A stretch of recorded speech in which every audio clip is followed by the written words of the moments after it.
18 fire tenders. 15 that are working. 15 fire tenders that are working. And aside from the 15 only tenders that are working, you have very limited fire hydrants as well. So how are you coping? I mean, isn't that why when fires occur, a lot of properties are destroyed or lost? Because your response time based on the tenders available, you have to call A station, B station, C station to see if they have tenders available. And then whilst you're moving, even when you go to the fire scene and you use what water you have in the tender, they have to come back and look for water. And the hydrants are limited, they are not available. Isn't that why we're recording more fires? No, that is not why we are recording more fires. I mean, but the it fires, actually... I'm talking in terms of the damage to property. Damage to property. It actually depends on a lot of things, not just the number of fire tenders. Sometimes it has to do with the distance you have to even cover. Because of lack of tenders. Okay, not really.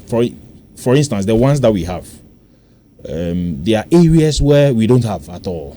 We don't have stations, we don't have tenders. There are areas we have the stations, we have personnel there, but we don't have tenders serving them.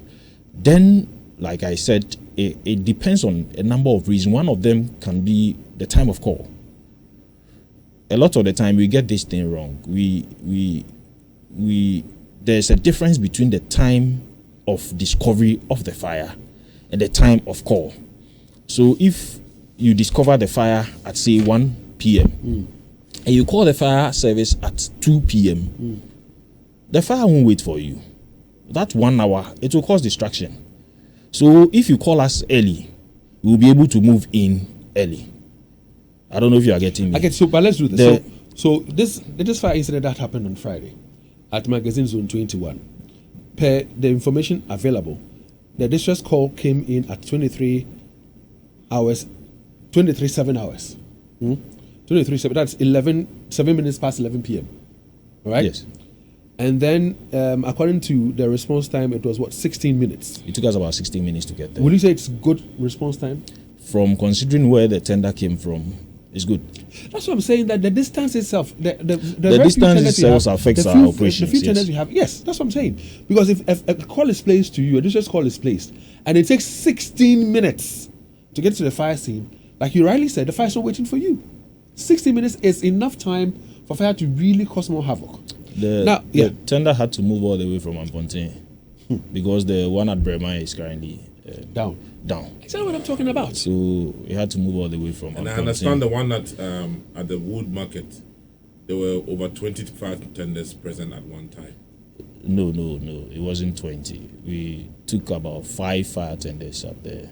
2 that place. 5 fire tenders. 5 fire tenders, yes. 2 fighting. So let's look at something. So you get to the fire scene, and then it takes you 3.5 hours.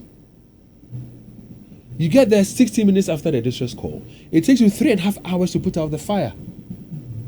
3.5 hours is enough time for more damage to property. So when they got there, the fire was well alight. It was well alight, and considering the things that were burning, I mean, it will obviously take time for you to be able to douse it.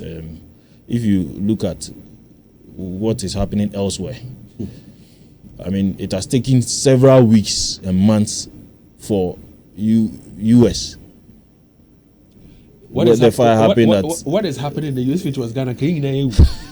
And you know what I'm saying is true.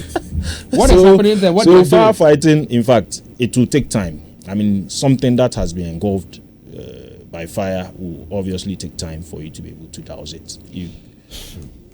Peter, I want to ask that between 1st January and today, we've recorded about 183 fires. And that it looks as if we're going to record more fires this year than last year. And of course, even last year, we recorded more fires last year than we did in 2023. You said it's possible. We don't need to